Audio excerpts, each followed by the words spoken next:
Yo, what's up? My name's Patrouski, and we are about to get some of the biggest PvP changes we have seen in months within PokeMMO coming up on April 1st. This will not be an April Fool's joke. This is not a drill. These are serious, massive changes that affect the entire game. I'm a big advocate and fan of saying that even if you don't play PvP, it is crucial to stay on top of what is happening in the PokeMMO PvP scene, understanding the metagame, understanding the bans, the tier changes, the massive unbans like in today's video. If you want to make money in PokeMMO, if you want to make Pokeyen, which every player needs to make Pokeyen. I don't care what you do, whether you play PvP, shiny hunt, make money, grind vanities, whatever it may be. Everybody's got to make some Pokeyen at the end of the day. So being on top of what is happening in the PvP metagame is crucial to doing so. Let's go ahead and talk about it. These are given to us thanks to Munya, one of the big PvP heads of PokeMMO. Here are some of the changes. So going down to the UU tier from OU is Espeon and Slowking. These are two massively powerful hidden ability access Pokemon. You need hidden ability access for both these Pokemon to function. Do not go try to breed some competitive Espeons, some competitive Slowkings without hidden ability access and then try to sell them. They will not sell well, if at all, in my opinion.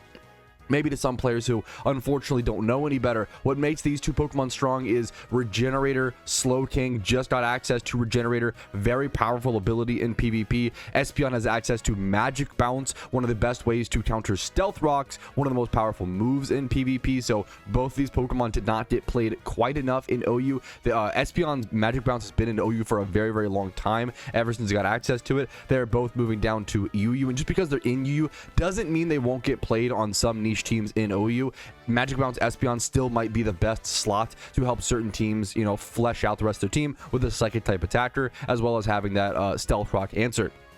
Now, down to NU from UU is Mandibuzz. I think that'll be a pretty powerful Pokemon. I'm no PvP expert by any means. I always recommend checking in on your local PvP experts, your local PvP players, and asking them their thoughts on these situations. I just try to keep my head in the game a little bit and see what's going on, what the experts think, and then tell you guys what's going on there. Mandibuzz. I think Mandibuzz will be quite good in NU. It's a very, very tanky Pokemon. However, NU has just been power crept a lot over the past 2 years or so in terms of bulkiness, especially. There are so many tanky Pokemon in NU that weren't there about 2 years or so, ago. Things like Steelix, things like Arcanine, things like Swampert, things like Druddigon. These are all like massively powerful Pokemon that aren't always there, that are sometimes in the higher tiers. Things like Skuntank, Lantern, you know, a lot of monster Pokemon have popped up recently that are doing really, really well right now. It's a really interesting metagame. I have not played NU in quite a while, but there is a lot going on. A lot has changed, a lot going on there. It seems like for the better. I hope the NU players are happy. If you're an NU player, let me know your thoughts in the comments. I don't feel like I get to hear enough from NU players. I used to play a lot of NU back in like 2015. Was never that good, but always enjoyed the tier. Now the big one, I guess the two big ones, these are huge. These are huge. These affect the tiers. I think these affect two of the tier's most powerful Pokemon. In singles, Garchomp will now be able to use Swords Dance again.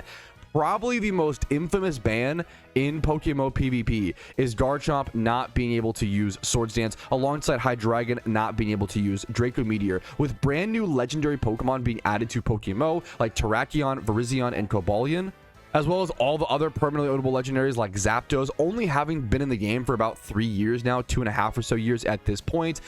Assault Gear has only been in the game for about a year or two. A lot of new players may not know this, but we've seen a lot of power creep, a lot of you know, more powerful stuff get added to the game and really shake things up in PokeMMO over the past 2 years or so, more than I've ever seen in a 2-year period.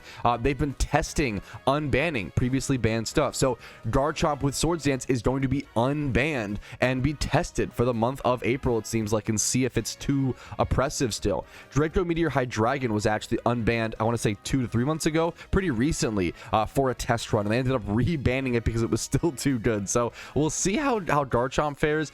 It might be, we don't know, obviously. We'll have to see. Garchomp might be a free way. Swords Dance Garchomp might be a free way to win some easy, you know, elo in OU. It might be a good way, breeding up some Garchomp competitive Pokemon. I haven't really mentioned it, but a big reason to keep up on PvP stuff is understanding what to breed for profit, what to catch for profit, things like that. When Espeons are going down to UU, a lot of UU players might not have access to Magic Bounce Espeons. Now they need to make them because they'll be pretty good in their tier. The same is true with Mandibuzz. Like if you're an NU player, you might not have a competitive Mandibuzz sitting around, but now this powerful Pokemon moves down to your tier. You want to get a Mandibuzz as soon as possible to test it out, have some fun, and also abuse it if it's busted, right? So Garchomp with Swords Dance, it wouldn't surprise me if already the most played Pokemon in all of PokeMMO PvP gets even more usage next month, that is people testing out the Swords Dance sweet power of Garchomp.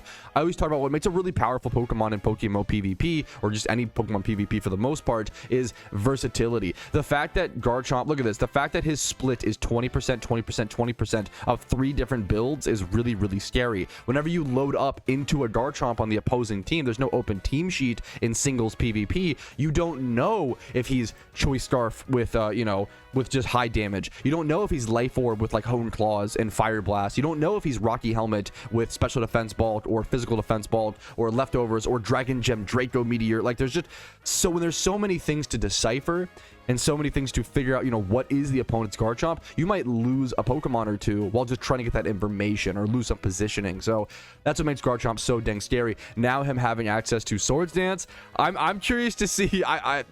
I'm curious to see. I have my, my inclination, but I'm no PvP expert, so we'll have to just see what happens. And now, this is the one I understand the least about, but I'm excited to see it because a lot of people seem to hate this. Doubles official ban. Politoed will no longer be allowed to use Lovely Kiss. From my understanding, VGC players are probably jumping out of their chair going, yippee, like cheering for joy.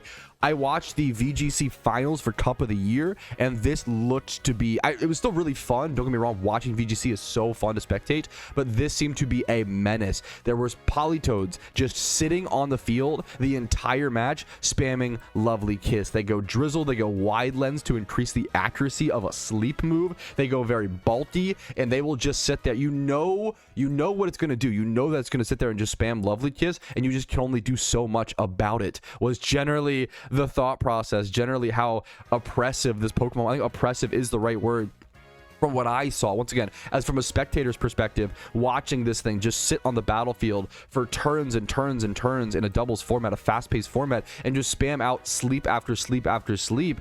It was insane. It was insane. It was craziness. It was weird and wacky. It was Lovely Kiss Politoed. I think a lot of high-end players are excited to see this go.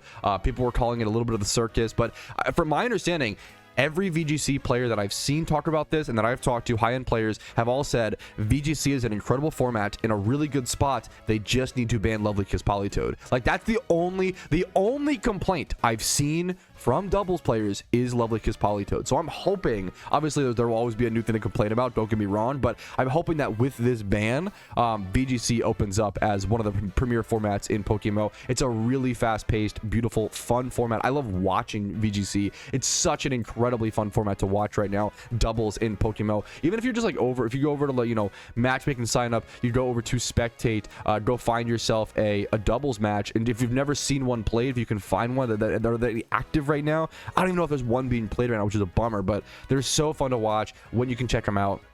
To be fair, it's about 11 a.m. On a Monday as I'm recording right now, so it makes sense why people wouldn't be playing doubles in PokeMMO. It's off times, but check it out, man. I'm excited for Lovely Toad.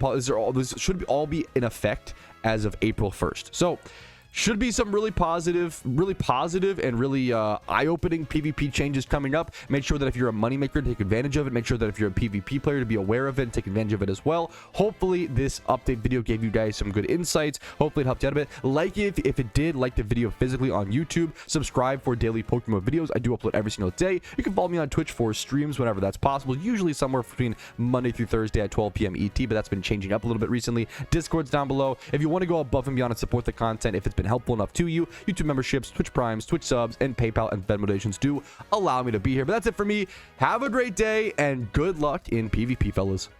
Yo, what's up? Outro Patrouski here, and I wanted to say thank you so much to everybody's name who is on this list. You really allow me to make the content that I do every single day, and I hope I can make it worth your guys' while and add to your PokeMMO journey. Thanks again so much for watching the entire video, and have a great day.